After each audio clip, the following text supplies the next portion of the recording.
Cebu. Okay. Hi, Hello po. Joel. Hello po. Maayong buntag. Sir Chick, Bye. maayong buntag po. Oo, daghan salamat sa imong pag-abot ha sa adlaw na ito. Thank you kaayo. Welcome po.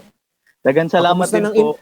Oo. Joel, kamusta ang imong kinabuhi ngayon sa Cebu? Okay raman. Okay na okay po. Sir Chiki. Talagang Still galing kicking. naman. Naninipa ka? Naninipa ka? Despite Ilan of pandemic po, talagang Oh. binibless pa rin ni Lord. Grabe talaga. Totoo na talagang napakabuti ng atong Ginoo. Married na po, married na po. Married na. May anak na rin. Opo, meron po isa.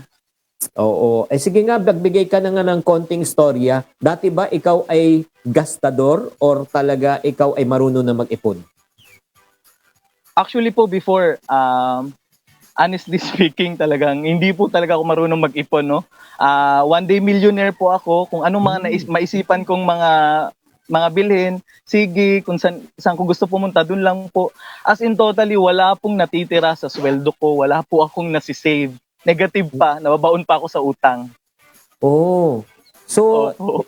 because of that, syempre, ano naman ang pakiramdam nung panahon na syempre may utang ka, di ba?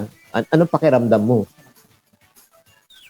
Parang feeling ko po kasi wala na po nagpapautang, so hindi ko na kayang bayaran, no? Dumadating sa point na umuutang na rin ako, siyasanla ako ng ATM ko para makautang. Then pag sahod, bayad utang, then utang ulit. So cycle lang po siya. Paulit-ulit lang po siya nangyayari sa buhay ko. Oh.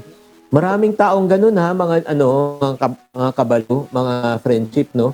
Joel, 'di ba? Maraming taong ganun na Opo. umikot lang sa sweldo, 'di ba? Kulang, bayad utang, then kulang, utang, bayad utang, Utang kulang, ulit. bayad utang pa. Oo. So, kailan mo naisipan naman na talagang kailangan mag-ipon, magbago? Yung time po na yon na since yung first job ko is deliveryman lang po ako. Then pasok sa isang mall, sa SM Mall. Then dumating yung point na nagkasakit po ng matindi yung anak ko, malubha. Then yung time na yun, wala akong pera. Ang ginawa ko na lang is umiyak ng umiyak. Doon ko na napagtanto na yung kalapit sa magulang ko, nilunok ko yung pride ko para lang ma-extend yung buhay ng anak ko. So napagtanto ko po na yung kahalagahan ng pagsisave is napakahalaga po talaga. Grabe.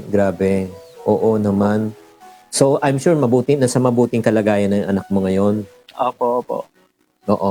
So, sino naman nag-inspire sa iyo mag-ipon? Sino naman nag-inspire sa iyo? Yan po ay walang iba, is kayo po. Ako na Ayan naman po may yung- kasalanan. Ako na naman Opo, may kasalanan kasalanan. niyo po talaga. Opo. Kwento mo, Actually istorya po, mo, bay. yung time po na yun,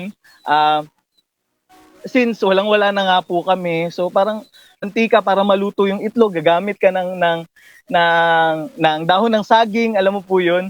Grabe, napakahirap. So, nag-isip po ako ng way, nag-browse ako sa internet, sa YouTube, nanonood po ako ng mga vlogs mo, ng mga videos nyo po. Then, bumili po ako ng kit, lahat po ng mga, ng mga books, Diary of a Pulubi, mga Ipon Diary, kumpleto po ako niyan, lahat. As in, nag-spend po ako talaga ng money para po makabili po ako ng mga books na yan. Kay iniisip ko po para sa investment ko po.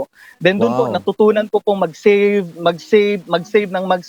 And then I was able to save a big money po to invest and to... Joel, ano yung particularly na libro na naalala mo na nabasa mo sa mga nabili mo na talagang wow, talagang tinamaan ka ng husto? Diary of a Pulubi. Yan po, unang-una. Grabe yun, Hindi ko sandali po lang. siya makakalimutan. Kasi po, yung binili ko po yan, kahit na yung budget ko, na pangkain ko na lang, binili ko pa po yan. Talagang, talaga siya, priceless, no? Oo. Unforgettable talaga. Kasi ang napakalaki ng naitulong sa akin ng mga books na, especially that book. Ito yun na Joel, yung Diary of a Opo. Pulubi. Grabe to. Opo. Anong sa chapter dito? Kasi 22 chapters. Opo. Ito yung mga chapter na ito, Pulubi Later. Sobrang matulungin now, to Pulubi Later. Travel now, pulubi later. Saan dito? Shopping now, pulubi later. Yan po talaga. Grabe naman. Grabe po talaga. So, pagkatapos niya noon, siyempre After po niyan, anong diskarte mo sa pag-iipon? Anong diskarte, Joel? ang diskarte ko po, since nag-business na nga po ako kasi nakapag-save na kahit papano, Hindi, kaya nga, every time, Joel, yung ano muna, paano yung diskarte mo sa pag-iipon? Invisible 50? Paano yung process para malaman ng mga... kasi 15:30 po 15, dyan po ako nag-start. Nilalagay ko siya, 50, every time makakatanggap ako ng incentive, commission, at least 50, nilalagay ko sa piggy bank ko. Yan, tapos natutuwa na po ako niyan pag nakikita, wow, dumadami na siya, nag-start na siya. Hanggang sa na-inspire po ako na-inspire. Then, nood pa rin ako nood, parang na-addict na po ako sa kakanood ng mga videos nyo. Then, nag-earn ako ng napakaraming ideas na na-apply ko sa buhay ko. Grabe naman, nakaka-proud naman. Pero yun nga, nung unang di ba, nung unang time mo na nag-ano ka, anong sakripisyo naman ang ginawa mo? Anong mga sakripisyo na ginawa? Siyempre, nagtatabi ka ng pera, hindi ka na masyadong gumagastos. Ano yung sakripisyo na sinurrender mo? Ayun po, isa sa man ko sa pagkain kasi matakaw po talaga ako, obvious naman po sa katawan ko, no? Talaga kung ano pong magustuhan ko, kahit busog ako, bibilin ko po yan, kakainin ko. But when I started to learn na po sa inyo na yung importance po ng savings, ng pag-iipon, ng emergency fund, grabe, na-surrender lahat yon, nawala kahit yung mga luho ko lahat nawala as in totally. Ayan po. Kaya totally unti-unti na po siya hanggang sa makapag-save na ako na makapag-save hanggang sa dumami. Sige. Joel, ang unang savings nung binuksan mo, di ba? Siyempre, nung binuksan mo na yung savings mo, magkano na ipon mo? Yung unang, mo? Unang-una po, nasa 48,000. First time ko po na mag-ipon ng ganyan. Bumili po ako ng expect. Iniisip ko mga siguro 20, ganyan. Pinakamataas na yung 30, pero yung 48,000, grabe. Overflowing joy na po during that time yung nararamdaman ko. Kasi nakapag-save ako ng ganun. Then after that, Joel, siyempre, anong ginawa mo sa pera sa 48,000? Anong ginawa mo? Ayun po, nag-start na po akong yung sa savings na yon, inunti-unti ko siya hanggang sa makapag-put up ako ng more business.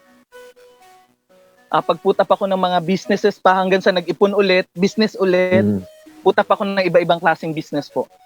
Wow, grabe naman. So ngayon, ano na negosyo mo ngayon? Ngayon, currently, ano business mo? Currently, bali, meron ako.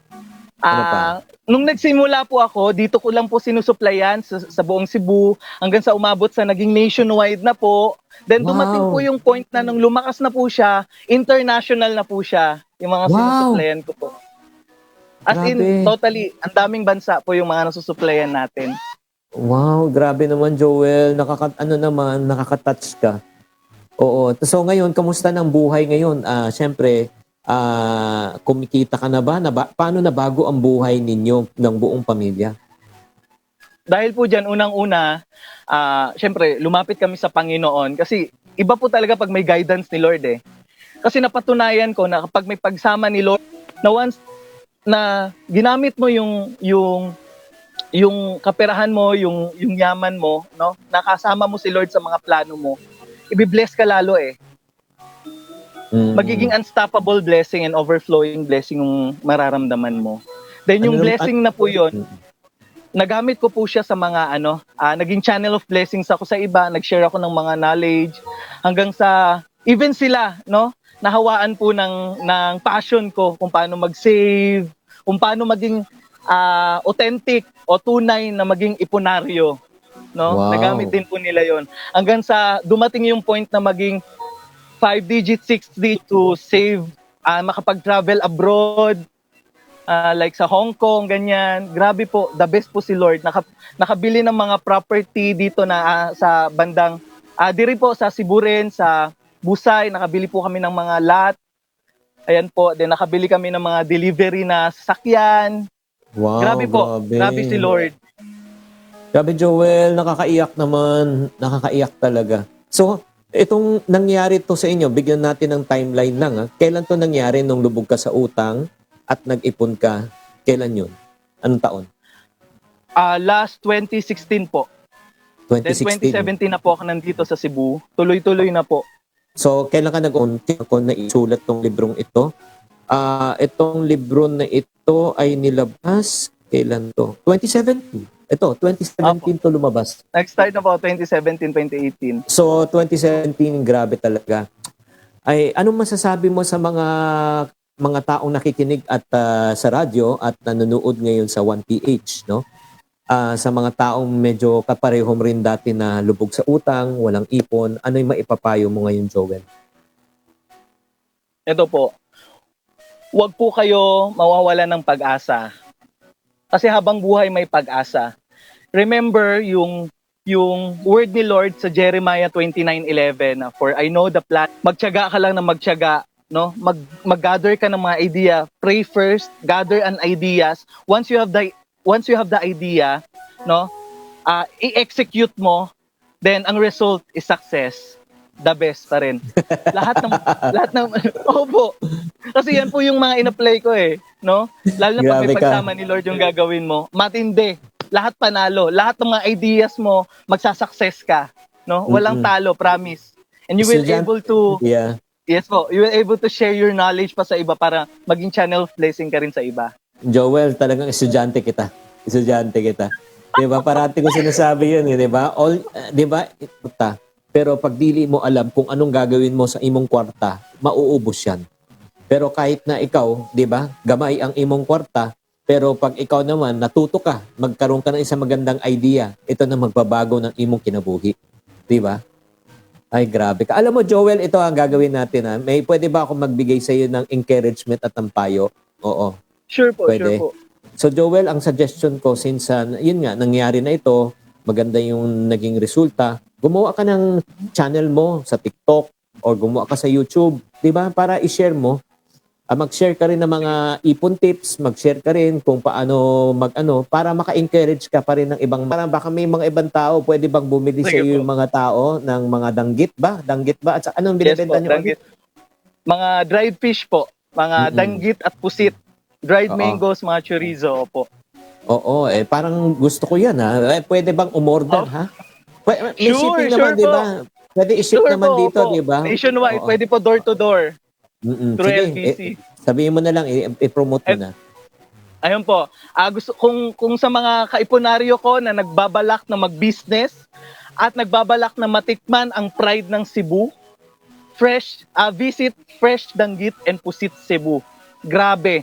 Kung sa Bisaya pa makabua, hanap-hanapin mo siya. No? Visit my page Fresh Danggit and Pusit Cebu. Dito po 'yan sa Orhelio, Cebu. Pwede po 'yan delivery door to door. For nationwide and international po, kahit sang lupalop ka ng mundo, pwede mong matikman at pwede kang Ay, nawala na si Joel. Sayang. Oo, sayang nawala si Joel. Pero ang sinasabi nga ito, puntahan nyo na lang.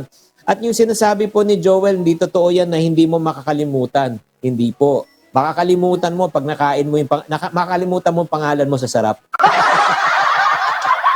Diba? Ay, nawala si Joel. Yun yung sinasabi ko, Joel.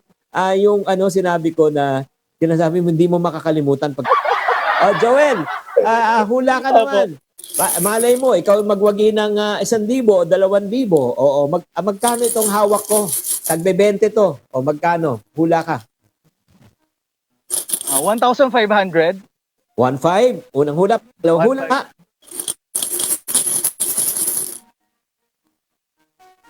Pangalawang hula. 1,300. 1,300. Sige. Maraming salamat, Joel, at mabuhay ka. Thank you very much. Grabe. Thank you po. Proud Thank you to po. be Thank an you. Iponaryo. Yes, mga friendship.